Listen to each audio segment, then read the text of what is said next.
Alright, so we're going to be looking at some more things with RC circuits here. So just to kind of remind us where we're at in this chapter here, we've been dealing with RC circuits, and we have this nice little kind of general expression here where we have x at t is equal to my final value plus the initial value minus the final value, e to the negative t over tau. And then remember, tau depended on whether it was an RC circuit or tau was equal to L over R for an RL circuit. And remember how we said you could always remember that it's L over R, because remember what we said about tau? Tau is a small number. Doesn't take long for these things to charge up. Alright, so we've done some examples. The example we did in last class was where we had two switches, and we had to do some kind of maneuvering to figure out how to account for those two switches. What we're going to talk about today now is adding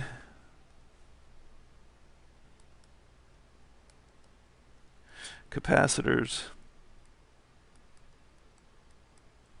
to op amps. And so let's just look at an example here. I'm going to sketch up the example that we're going to look at here.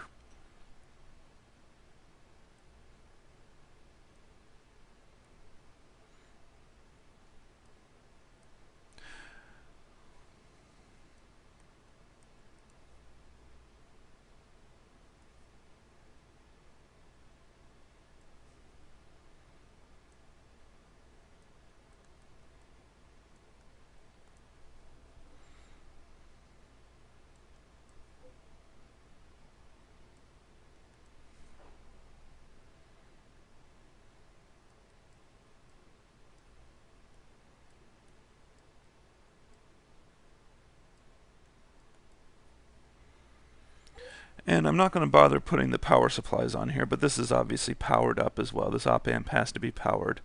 But we're going to see here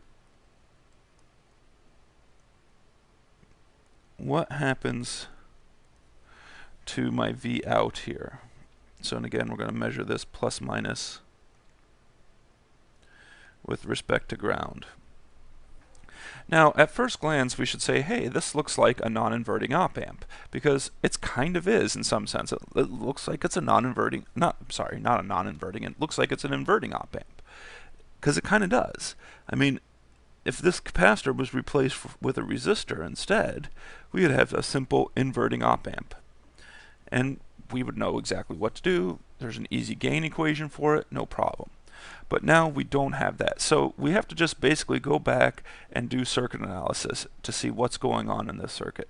Well, first off, one thing we should always remember is this positive thing being tied to ground means I have 0 volts here. And we're assuming ideal op amp, so that means I have 0 volts up on the negative terminal as well. That's an assumption for ideal op amps. Now we're just going to do a nodal analysis, just like we did previously. So I'm going to look at a current going to the left and a current going to the right. I'll call this I1, I'll call this I2, and so we wind up with I1 plus I2 equals 0.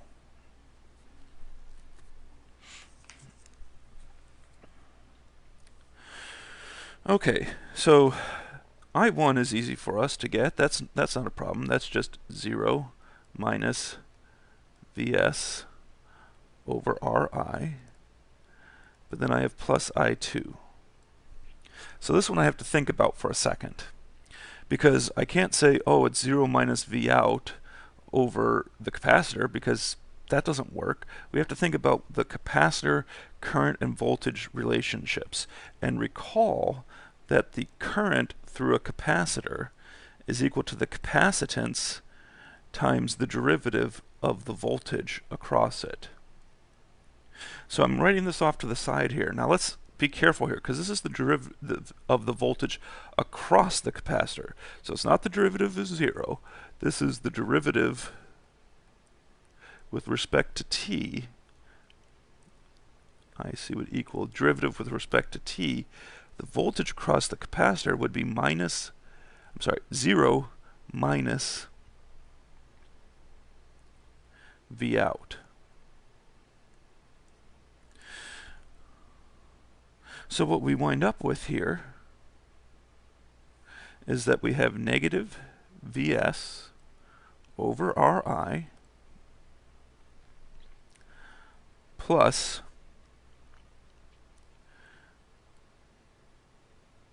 I know it's going to seem weird to write this, but plus a negative C times the derivative of V out equals 0. Now what are we trying to find here? We're trying to find V out, so let's go ahead and find V out. Oh, we labeled this CF, so let's go ahead and keep that there for a feedback capacitor.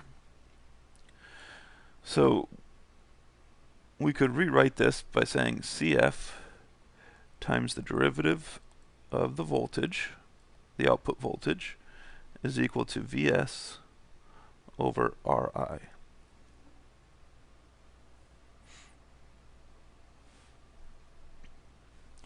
But then, just doing some basic algebra here, derivative of the voltage, and I made a mistake here. I don't have you guys keeping me track on losing my negatives here.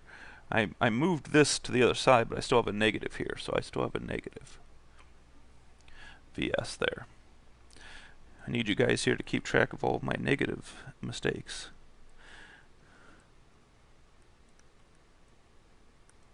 So I have negative Vs over Ri times Cf. Okay. Well, I'm trying to solve for V out, but we shouldn't think of this as being too difficult, because what can I do? Well, I have the derivative of V out. How do I undo a derivative? I integrate it. So I have the integral of the derivative of V out is equal to the integral of minus Vs over Ri Cf dt.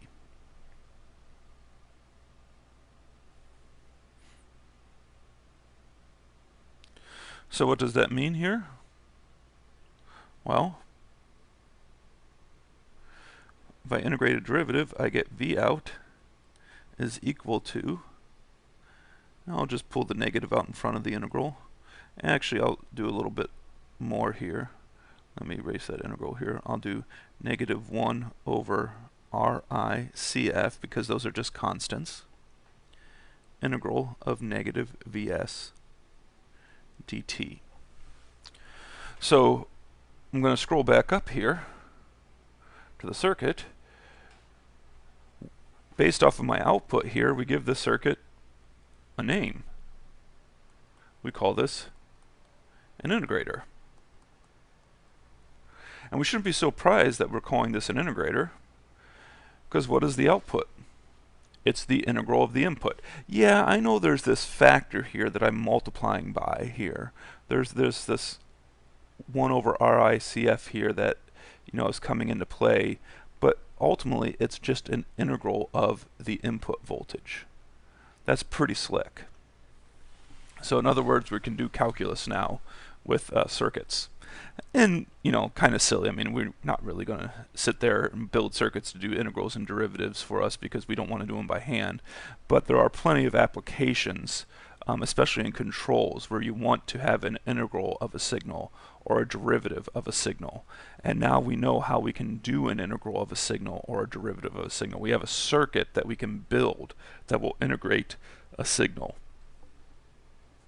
All right, so let's look at an example here.